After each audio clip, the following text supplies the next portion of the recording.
Hi, it's Darnell with Whale Recipes, and this is my 30-day review of the Emeril Lagasse Power Air Fryer 360 XL.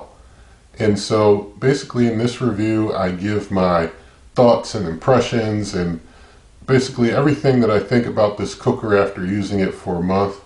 And basically if you haven't seen my early review where I do my initial review of the cooker, please be sure to see that. In that review I go into all the details of how to use the cooker and all the functions and all the buttons and so on.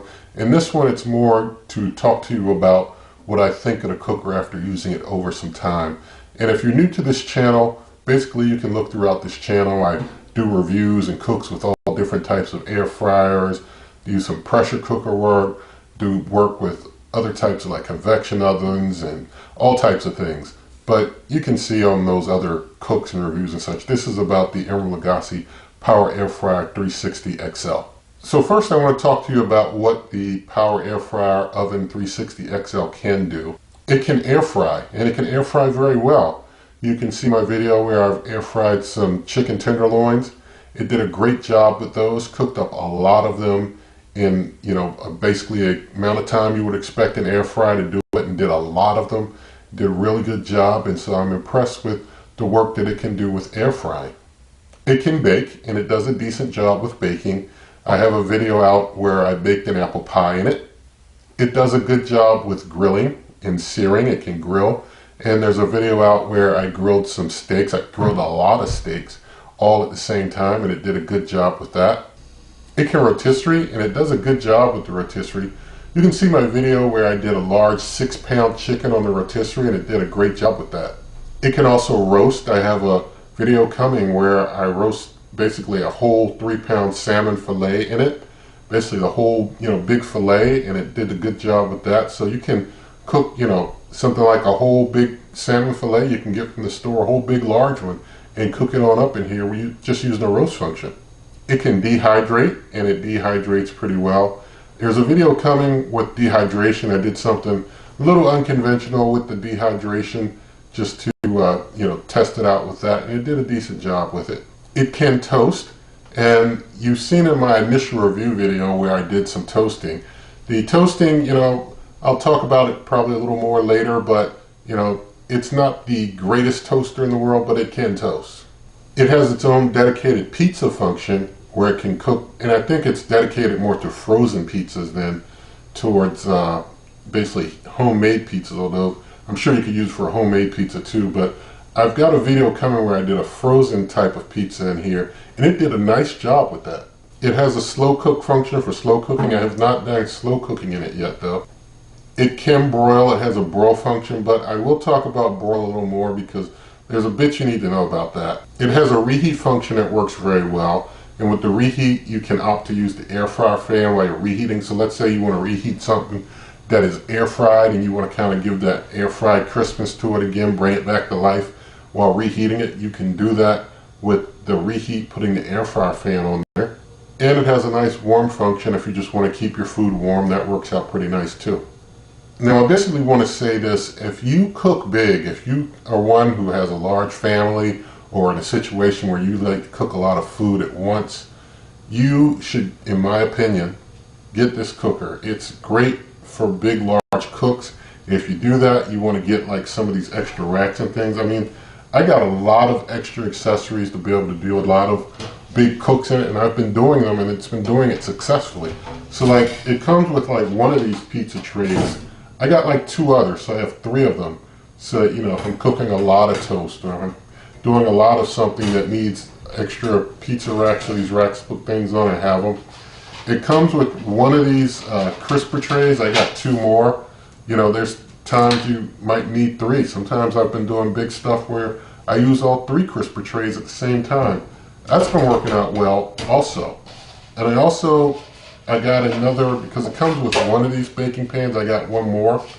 And so, able to do some extra work with the baking or roasting with the extra pans. It all works out real nice. So, it's made to be able to hold a lot and to be able to use more than 1 rack or even more than 2 racks if you need to use 3 for some things. It works out really nice. Now, one thing to know is that the back of the cooker cooks a little hotter than the front of it.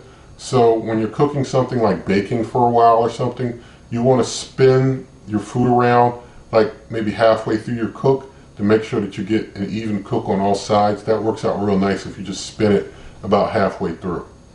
Now when you're air frying, if you have something that has a lot of drippings, then you want to have like this baking pan under it on like one of the pizza racks.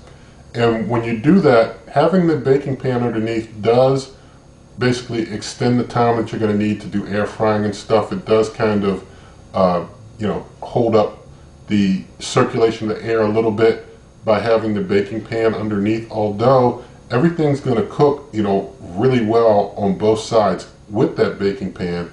It's just going to, extend the process a bit having that added pan in there. If you're doing stuff where you can air fry without the pan underneath, even better. But if you need it, you might need a little longer, but things are still going to crisp real evenly. The air fryer is going to crisp real even on both sides regardless.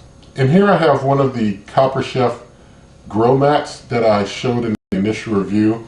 I wanted to mention these have been working out great.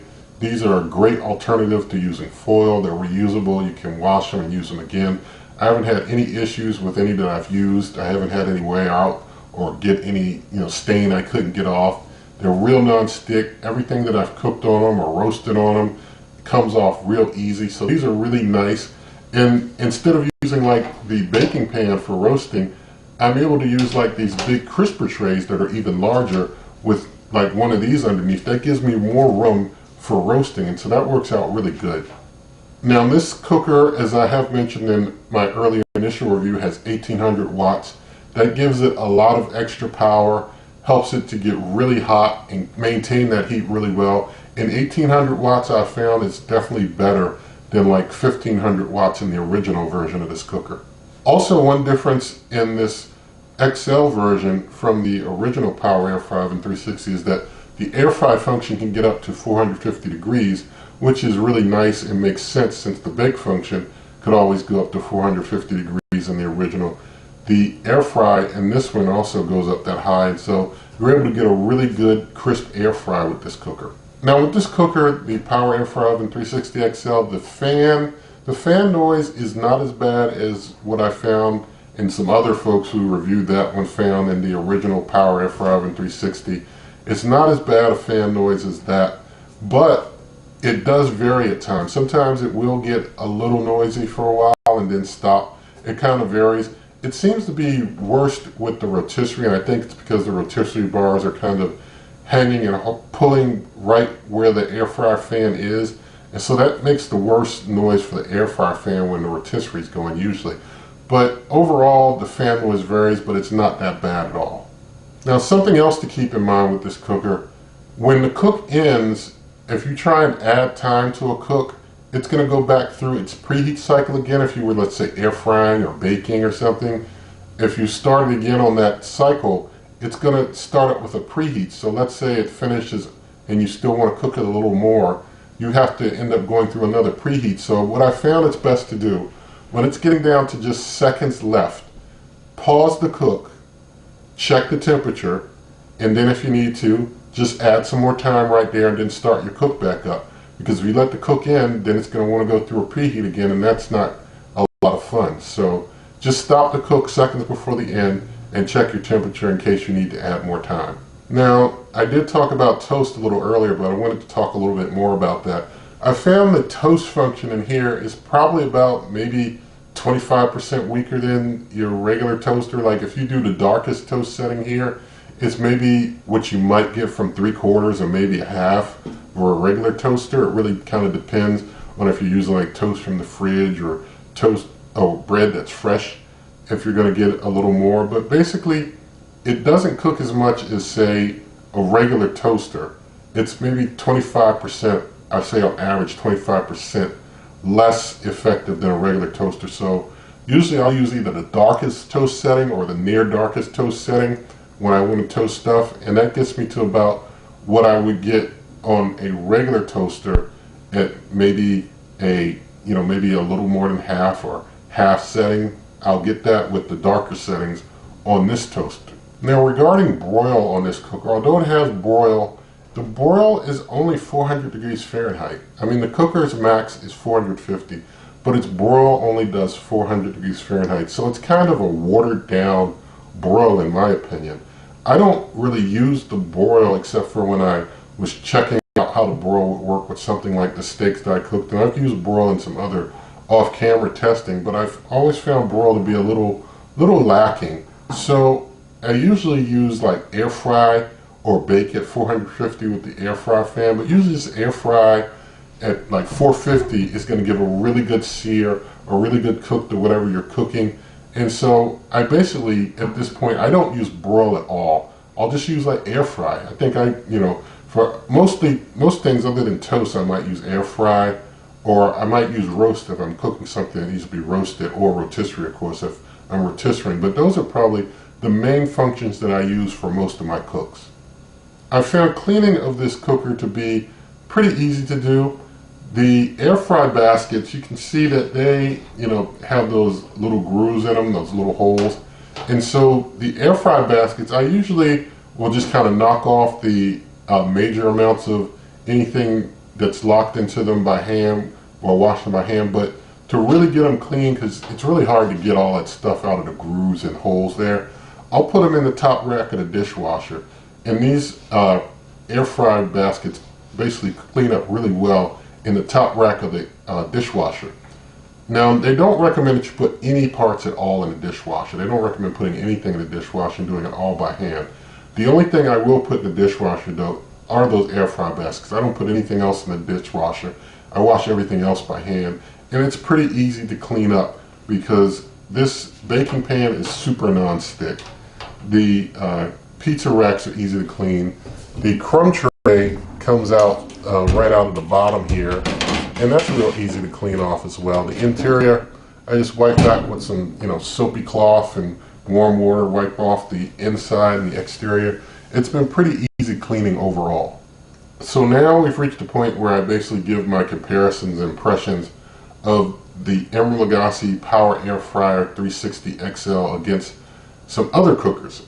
And so we'll start with the original Power Air Fryer Oven 360, and as I've already basically indicated, this XL version is much better. 1800 watts is a lot better than 1500 watts. Air fry goes up to 450, which makes sense. It's got tons more room to be able to hold a lot more. The fan is not as loud. So overall, just a lot better. Really good stuff. Can cook up a 6-pound chicken in this one with no problems. And so definitely liking it a lot, and liking it more than the original Power Air Fryer Oven 360. Now versus the New Wave Brio 14Q, this cooker, the Power Air Fryer 360 XL, I personally like this one better because it's larger, it's able to hold more, able to cook more. The 1800 watts works well. It does a good job with air frying and other functions. The only thing that the New Wave Brio 14Q really does better, in my opinion, than this Power Air Fryer Oven 360 XL is bacon. This Power Air Fryer Oven 360 XL, or Emeril Lagasse Power Air Fryer Oven 360 XL, it takes a long time cooking bacon. It basically can make smoke trying to cook bacon. The New Wave Brio 14Q is just better with the cooking of bacon overall. But I will say, if you don't need the space of this large capacity Emeril Lagasse Power Air Fryer Oven 360 XL, you can get like the New Wave Brio 14Q digital air fryer oven, and you'll do just fine with that. It's just that it's smaller, and so this one having more room to work with is really nice. It doesn't have like the meat probe, it doesn't have the programs and such, but still all the same, just having the room of this larger design is nice. And this one being like a convection oven, having the heating elements on the top and bottom, I still prefer this over the New Wave Brio 14Q. Now this versus the original New Wave oven, like the New Wave Oven Pro or New Wave Oven Elite and such like those, I prefer this because, as you've probably seen with most of my reviews of toaster ovens or convection toaster ovens, I've been preferring those over the original New Wave oven because these types of cookers have the heating elements on the top and the bottom to heat both sides, and that's really nice.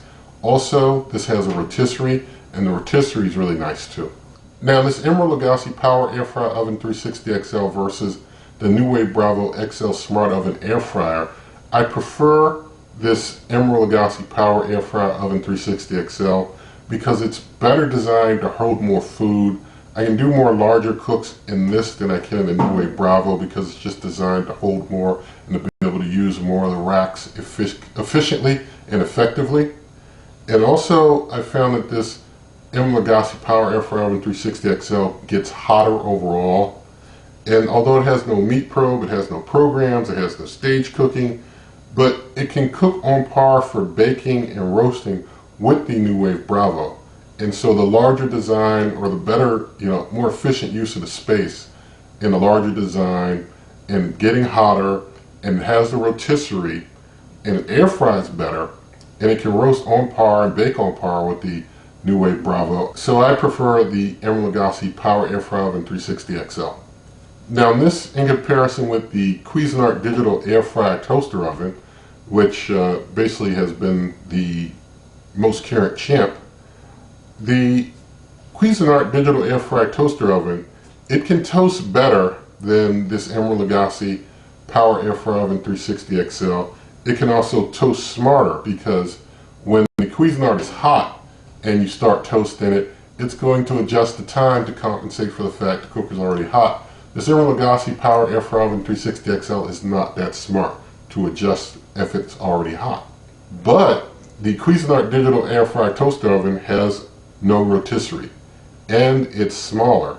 So the issue with the Cuisinart not having a rotisserie and being smaller kind of limits me, and I would rather have something that can cook more.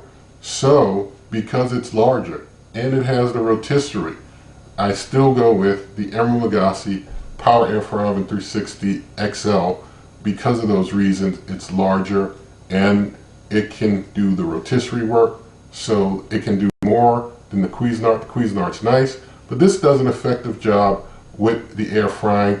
I think it bakes a little better than the Cuisinart. The Cuisinart being such a hot cooker, as an air fryer, it's, with baking sometimes it overdoes a little bit. This one is, you can bring the temp down, it does a little bit of a better bake in my opinion. So overall, even though it's a tough choice, I choose the Emeril Lagasse Power Air Fryer Oven 360 XL. So that makes the Emeril Lagasse Power Air Fryer Oven 360 XL the current champ. Now, I will say again, I don't really like the original Power Air Fryer Oven 360 or the original size of the Emeril Lagasse Power Air Fryer Oven 360 as much.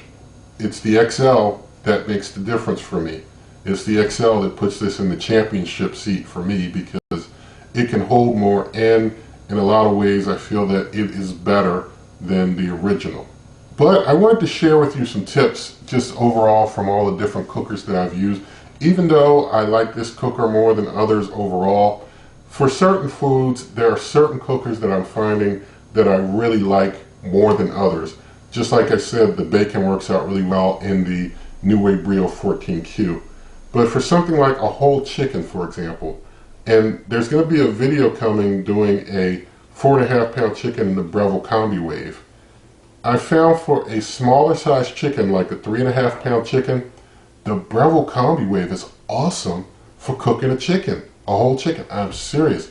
It comes out super duper moist and tender. Yes, it's more super duper moist and tender than your New Wave oven. For all of you who love the New Wave oven, it's more super duper moist and tender than other air fryer ovens or rotisserie. It is like, I'd say maybe even more tender than Instant Pot. I mean, really, I felt like it was more tender than Instant Pot chicken when I cooked it in the Breville Combi Wave, and I've cooked multiple chickens in the Breville Combi Wave now. I think it does a better job than even my Instant Pot or my Emeril Lagasse pressure air fryer in cooking smaller sized chickens. It's just that moist and tasty. But you'll see that video coming up. Now for a chicken that's 5 to 6 pounds, I have found that the rotisserie on the Emeril Lagasse Power Air Fryer Oven 360 XL is the best. Does a great job with rotisserie work, and so you can't fit like a 6 pound chicken in the Breville Combi Wave for a big cook of a large chicken. But the rotisserie for this Emeril Lagasse Power Air Fryer 360 XL works out really great for chickens in the 5 to 6 pound range. Now, if you're doing the chicken in the 7+ pound range, the Emeril Lagasse pressure air fryer is a great way to go for those larger 7+ pound chickens. And that's the 8-quart Emeril Lagasse pressure air fryer. I've got a video already out where I did a 7-pound chicken in the Emeril Lagasse pressure air fryer. So I use that for the 7 and up pound chickens, does a great job. If you're doing 5 to 6, this is great. If you're doing like a 4.5 pound chicken or less, Breville Combi Wave, I gotta tell you, very, very good stuff. Now, the best overall, in my opinion, for ribs is definitely the Emeril Lagasse pressure air fryer. Being able to pressure cook the stuff and then air fry it, it comes out real nice because the Emeril Lagasse pressure air fryer is going to get that stuff really moist, that meat really moist, really break that meat down really well, and then you can air fry it. And also for something like a pork loin, and there will be a pork loin video coming with the Emeril Lagasse pressure air fryer. It does a great job with something like a pork loin, making it super moist, super tender. I mean, great stuff. The kids love those ribs and like pork loin out of the Emeril Lagasse pressure air fryer more than any other cooker, and so do I as well. Now, I want to mention in the video description, there are referral links for the smaller version of this cooker as well as to my Amazon shop. And basically, any of the stuff that I talked about that's available on Amazon, I have in the Amazon shop, or you can just search through the Amazon shop and get whatever you like or want. But I've tried to put everything that I can find there in different sections in the Amazon shop, and just see the link there in the video description. Also, you can find recipes for this cooker and others at superwaveovenrecipes.com. You can always come to this YouTube channel by going to waveovenrecipes.com. I'm on Twitter and Instagram at waveovenrecipes. And if you like this video, please do give it a thumbs up, share the video with your friends, leave your comments, subscribe to the channel, hit that notification bell please, and good eating.